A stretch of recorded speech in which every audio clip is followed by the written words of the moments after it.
So if you have this DVD player in your Honda Odyssey and the DVD disc, the disc in light is on, but it will not eject. If you push the eject button, then this video will show you how to disassemble, how to remove the DVD drive and disassemble it and get your DVD disc back out.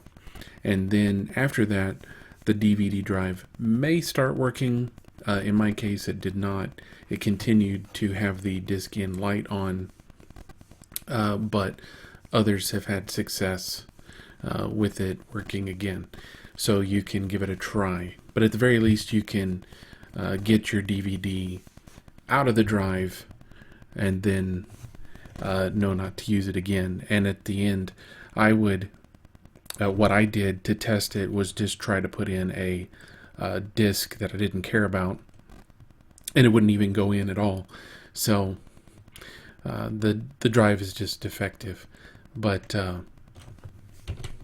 let's get into it here. So in the first step, what we see is that you need to remove the panel clip at the very bottom of the center console here, and there are clips on both sides of it. You just have to get a little screwdriver to pop out the middle piece, and then the other piece will come right out. And then you just pop out the entire panel. You can kind of pull the sides away and then pull it towards the rear of the van, and it should come out. And then you will see two screws that are circled in red. So then just remove those two screws, and then you'll see you can open the little drawer that's below the DVD player, and you will see two of the screws, the bottom two circled in red here, but then the gray or whatever color your interior is, the piece that goes around the DVD player, you just have to get a panel tool, such as a plastic panel tool or some other plastic that's not going to damage it, and you can use that to pry it, and it just pulls straight out. And then you will see the other two screws at the top of this picture. Once you remove those four screws, then the entire black portion with the drawer and what goes around the DVD drive will just come straight off.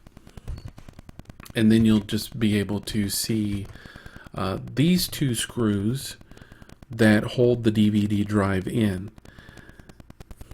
with the mounting brackets. Once you remove these two screws, then on the passenger side of the DVD drive, in that mounting bracket, here I've circled, there's a little hook at the top of it that will kind of catch on some plastic that's inside the console. So just be careful of that when you pull the drive out. If it's not coming out, that's why. And so you kind of have to tilt it and move it up to get it off of that piece of plastic. But once you do, then it will come out at least this far. But then you also have, as shown in this picture, the black wire with the brown plastic that's attached to the mounting bracket. And rather than remove that, what I did was just remove these two screws for the mounting bracket that I have circled, and then your DVD drive is free except for the two electrical connectors that are in the back. Those are pretty self-explanatory. You should be able to just push on the tabs. It's real easy with a flat blade screwdriver to push the tab down and then pry it out. So those usually come off pretty easy. Now, once you get the DVD drive on a table to work with it, then you'll see that the top of the drive is just a metal plate. It's not held in by screws at all. In fact, it says open at the corners of it, the back corners. And so you can just take a flat blade screwdriver in this rectangle area that I have highlighted here, and you can just kind of use it to pry and do that all along the edges. But really you want to start at the back, because there are some tabs that go into the front. So if you can get it up in the back on either side, then it should just come right up and slide towards the back and away from the drive. The next step here is to remove the screw there's a screw on either side of the faceplate of the DVD drive that I have circled in red here. Just remove those, and then you will probably see a black rubber gasket that is around the faceplate of the DVD drive. And so you have to take that off.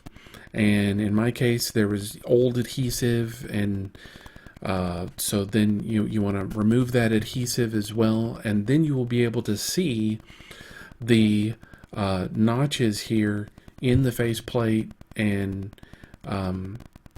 how it's snapped onto the metal. And so I have circled two of them. There are of course two on the other side. I believe there are three on the top and the bottom, and it can be a little bit tricky to get it pried off, but the way that I did it was just try to pry one and then leave another screwdriver in that spot and pry another, and just kind of work it along until you get enough of it free. And there are two connectors, electrical connectors, as we can see in this picture, the sockets for those electrical connectors that they connect at the bottom. So that's how it connects to the board. But once you get that faceplate off, then remove the two small screws circled in red here that is holding in the actual disk drive. And then there are two more screws at the back that you can remove, and then that drive will be free.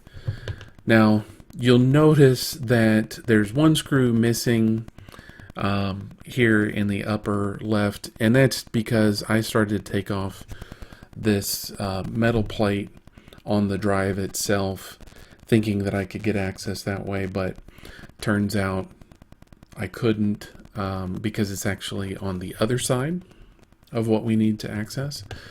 So it's a tiny screw, and I ended up losing it. So, but not a big deal. It doesn't affect really too much. So anyway, remove these two screws, and then you can remove the drive and actually just kind of drop it down. You can set the whole drive up on its side like I have here, and you'll see the two ribbon cables that are connecting the actual disk drive to the main board on the bottom.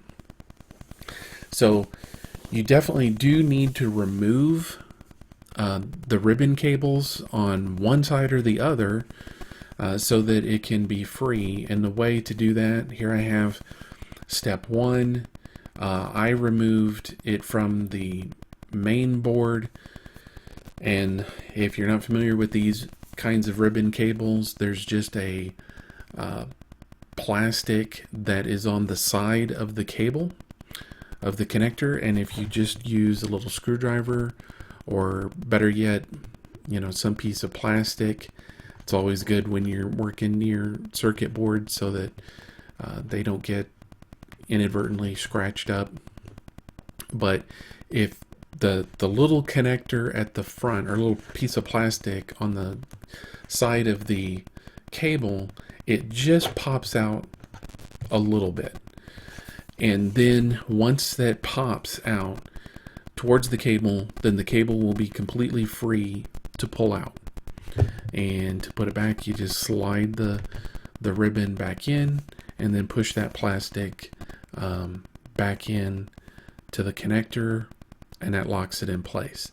So remove those two cables in step 1 here, and then you'll be able to put the larger metal case with the main board to the side. And the reason you'll need to do that is because if you leave it like I have it pictured here, you can see the big arrow shows the direction that the disc is going to come out, and it's not going to be able to come out because it's going to be in the way. So move that to the side after those are connected, and then in step 2 we have the electrical connector for the 2 motors at the bottom. And the way to remove this connector is just, again, using a plastic tool. If you can just pry it towards you as pictured here, then it'll just pop out. So it's pretty tight, and just be careful and take your time, and it should come free.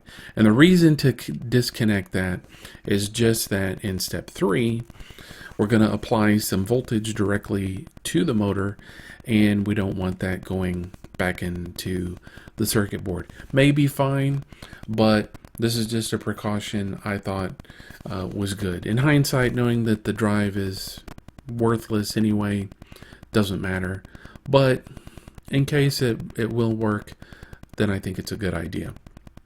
Once that connector is disconnected in step 2, then step 3, you see the yellow and brown wires going to that motor.